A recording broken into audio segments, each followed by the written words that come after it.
Salut à toutes et à tous, aujourd'hui on se retrouve sur une vidéo test du jeu Dying Light. Alors là je viens de finir le tuto, j'étais dans une safe zone, on va aller un petit coup dehors. Donc voilà à quoi ressemblent les zombies dans ce jeu. Donc pour l'instant j'ai des armes de merde, je leur fais pas trop de dégâts. Voilà à quoi ça ressemble niveau résistance. Alors pour faire court, le jeu est un mix entre Dead Island et Assassin's Creed. Pour faire vraiment gros, le jeu est super nerveux. Le but n'étant pas de faire des combats non-stop, mais plutôt d'esquiver les zombies. Alors il y a beaucoup de missions qui seront à faire, à l'image de Dead Island, avec un système de craft où vous pouvez vous faire plein de choses, que ce soit des armes à distance, des armes au corps à corps, des medikits, plein de choses. Il y a beaucoup d'exploration. Il va falloir chercher plein de box. Alors là par exemple là. Bon. C'est un petit machin basique. Donc là je viens de prendre une granola bar. Mais il n'y a pas de gestion de faim dans le jeu. Ni de soif. Par contre vous avez une barre là pour les combats. Là, la barre orange c'est la stamina. Voilà donc là. Si vous faites découcharger trop longtemps. Voilà elle se vide et vous pouvez plus faire de dégâts aux zombies. Donc voilà, qu'une arme basique, je mets énormément de temps, sachant que j'ai déjà savadé.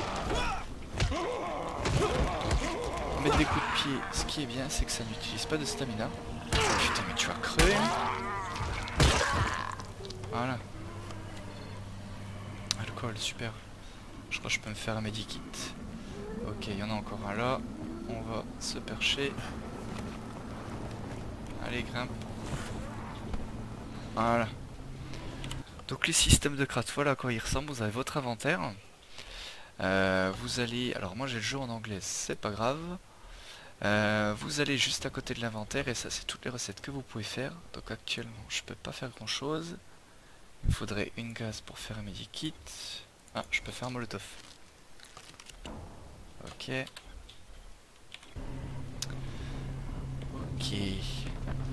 Donc le jeu présente aussi des mini-boss. Vous allez en voir un au bout de la deuxième ou troisième mission.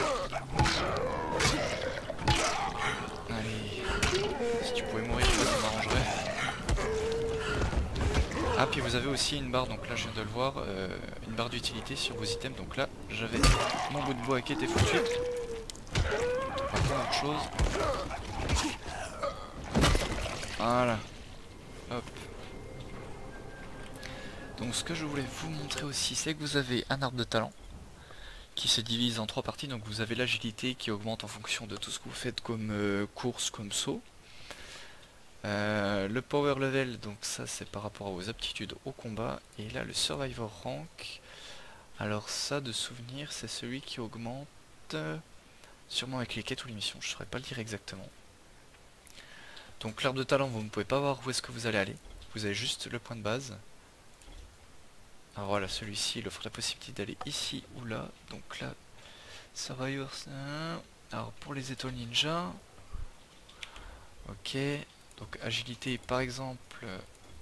Moi je peux. Alors ça vous apprend à dodger, ça vous l'avez au premier boss.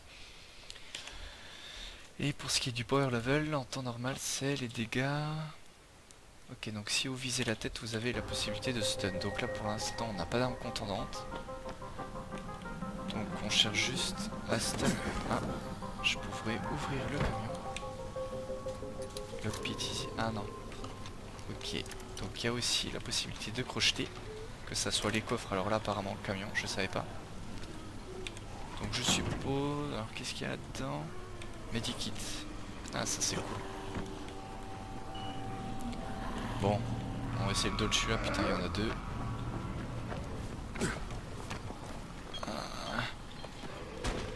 Donc tout le long du jeu vous allez être amené à faire des sauts, il est ultra nerveux, il faut vraiment voir où est-ce que vous allez. Sachant que là où il y a le plus de zombies vous avez plus de chances de dropper, de voir des coffres les ouvrir et d'avoir du bon stuff. Putain, sur le toit là je glisse, c'est super. Donc voilà par exemple, un gros tas de zombies et vous avez la possibilité, ah, voilà j'en ai encore, de jeter des petits pétards, ça fait diversion. Ok, ça allume aussi les barils explosifs, ça je savais pas. Ok, donc là j'ai tout clean. Non, même pas. Oh, qu'est-ce qu'il fout lui avec son appareil dentaire? Là c'est un masque. Ok, lui on va le dodge, il est un peu nerveux.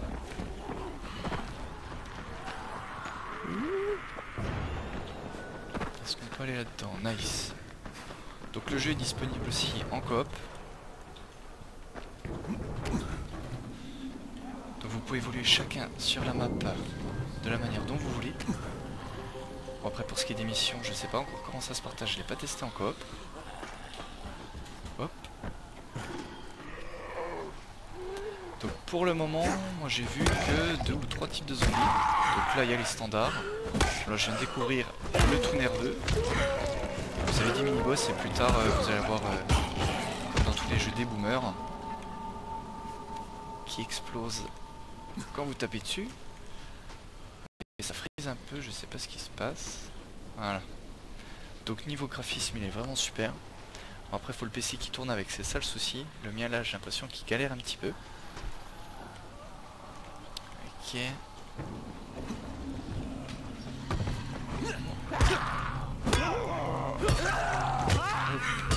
Hop.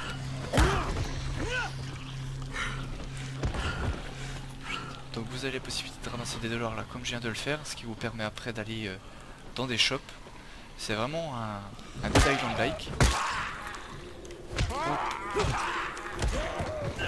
Donc au shop vous pourrez acheter tout ce qui est armes ou matériaux. Alors je vais peut-être réparer ça. Je sais pas ce qu'il faut pour le réparer. Ok, je suis dans la merde. On va essayer d'aller au nouveau point de mission. Donc par contre quand vous sprintez ça n'utilise aucune stamina. De souvenir on entend souffler au bout d'un moment.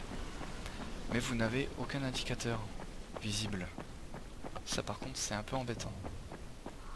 Oh là, qu'est-ce que c'est ça? Safe zone. Ok, donc ça c'est l'endroit de base où vous popez. Ok. On va quitter. Coopérative. What? Quelqu'un qui veut? Non. Ok, pas grave. Hop. Alors.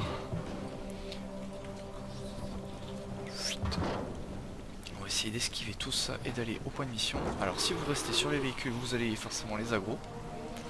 Mais ils ne peuvent pas vous atteindre. Donc l'avantage, ce qu'il faut rechercher dans le jeu, c'est de percher, je vais pas dire constamment, mais la plupart du temps. Hop. Là je sais pas si je peux grimper comme ça, non. Ça devrait être ici.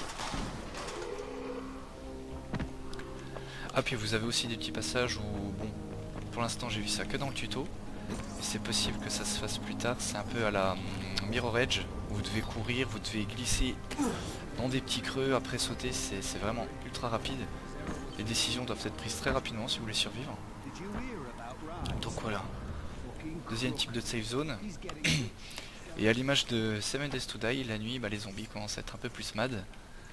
Et là, en temps normal, vos chances de survie sont plutôt moindres, sauf si vous cherchez à être perché.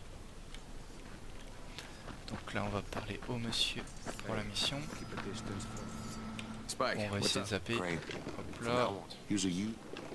Ok, on s'en fout. Voilà. Donc là, plus 3200 XP. Et ça a été, voilà, dans le Survivor Rank. Donc voilà, maintenant on a la confirmation. Vous pouvez évoluer seulement grâce aux quêtes dans cet arbre de talent là. Donc là j'ai un point, j'ai la possibilité de mettre dans un sac qui est plus grand ou... Ok, un truc qui réduit la fatigue au combat. On va prendre un plus gros sac parce que je suis déjà full. Donc là dans ces caisses là en temps normal il y a beaucoup de choses à prendre en item de craft. Alors là je dois aller, ok, donc au spawn du tout début de jeu pour faire un rapport. Ok, là il y a une croix. Si quelqu'un peut venir m'aider.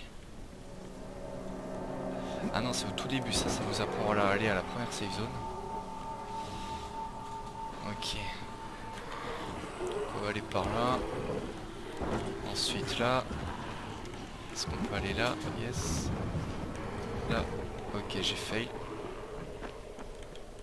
Qu'est-ce qu'il y a ici? toujours chercher dans les petits coins cachés, vous avez toujours... Alors voilà. Donc là par exemple c'est une poubelle Metal Parts. Ça en temps normal ça me permet de réparer. Ah, je reste appuyé longtemps sur R et j'ai réparé mon arme, voilà. Ok, là il n'y a pas grand chose. Mais ce dont vous pouvez être sûr, c'est que là où il y a le plus de zombies, vous avez le plus d'items. Bon, après le plus chiant, c'est si vous avez un coffre à accrocher au milieu de tout ça, ben va falloir jeter les pétards pour pouvoir y accéder. Alors, on va essayer de retourner à la première safe zone.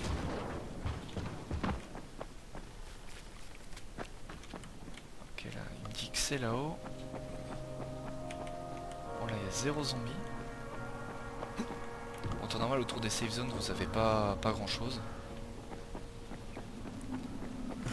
D'où l'avantage des safe zones, si vous avez à faire un petit coup de craft. Ok, bah c'est là où j'étais avant. Ok, donc là il va falloir remonter. Alors comment est-ce qu'on remonte ici? Là je peux pas aller. Là je suis bloqué par le grillage. Par contre là-bas, je pourrais y go. Voilà. Donc la première safe zone où vous avez, alors il est où le PNJ? Le PNJ du shop, voilà, il est ici. Vous lui ramenez plein de choses, vous faites des petites quêtes et lui il vous donne des items, que ce soit armes, items craftables ou medikit.